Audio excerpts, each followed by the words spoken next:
किसको सपोर्ट कीजिएगा? खेसारी लाल से?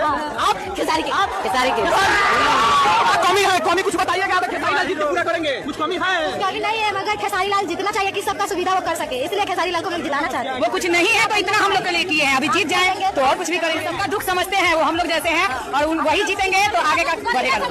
गरीब का दुख गरीब समझता है, गरीब गरीब है, वो तो गरीबी में रहे हैं, वो गरीबी में रहे हैं, वो जानते हैं कि गरीबों का दुख क्या होता है। खेसारी लाल। हाँ, वीडियो में आपने देखा है किस तरह से खेसारी लाल यादव के लिए जनता पागल है। जी हाँ, छोटे से लेके गरीब से लेके महिला जितने भी है सिर्फ और सिर्फ खेसारी लाल यादव का ही चर्चा कर रहे हैं। और बात लोगों के मुंह से सुन रहे हो कि सिर्फ और सिर्फ खेसारी लाल यादव ही गरीब का दुख समझेगा। खेसारी लाल यादव गरीब था और गरीब का ही दुख समझेगा, इसीलिए मैं खेसारी लाल यादव को ही वोट दूंगी और जिताऊंगी। यहाँ तक कि खेसारी लाल यादव को ये भी बोलते हुए नजर आ रही कि खेसारी लाल यादव ने बहुत पहले से ही लोगों में काम किया है, तो जब नेता बनने से पहले ही काम कर चुके हैं तो बनने के बाद और ज्यादा करेंगे। ये बात बिल्कुल सही है कि खेसारी लाल यादव ने अगर भोजपुरी ऐसी में सबसे पहले दान करना कोई शुरू किया है तो उसी पर सिर्फ खेसारी लाल यादव ही शुरू किया। को याद हुआ कि बाढ़ पीड़ितों को खेसारी लाल यादव ने सबसे पहले मदद करना चालू किया था। यहाँ तक कि बहुत सारे लोगों को ठंडी में जो कांपते थे, जो गरीब रहते थे, उन लोगों को कम्बल भी देना शुरू किया। और बात आपको बता दूं कि खेसारी लाल यादव ने कई स्कूलों में भी मदद किया है, यहाँ तक कि गरीब में दान करने का या फिर अनाथ आश्रम में भी शुरू किया है। लोगों को ये पता है कि जब खेसारी लाल यादव नेता बनने से पहले इतना गरीबों का दुख समझ सकते हैं, काम कर सकते हैं, तो बनने के बाद कितना करेंगे। आपको इस पे क्या कहना है नीचे कमेंट में बताना ना भूलें। वीडियो को एक लाइक करें, लोगों तक ज्यादा शेयर करें, चैनल को सब्सक्राइब कर ले, फेसबुक इंस्टा पर देख रहे हैं तो फॉलो कर ले।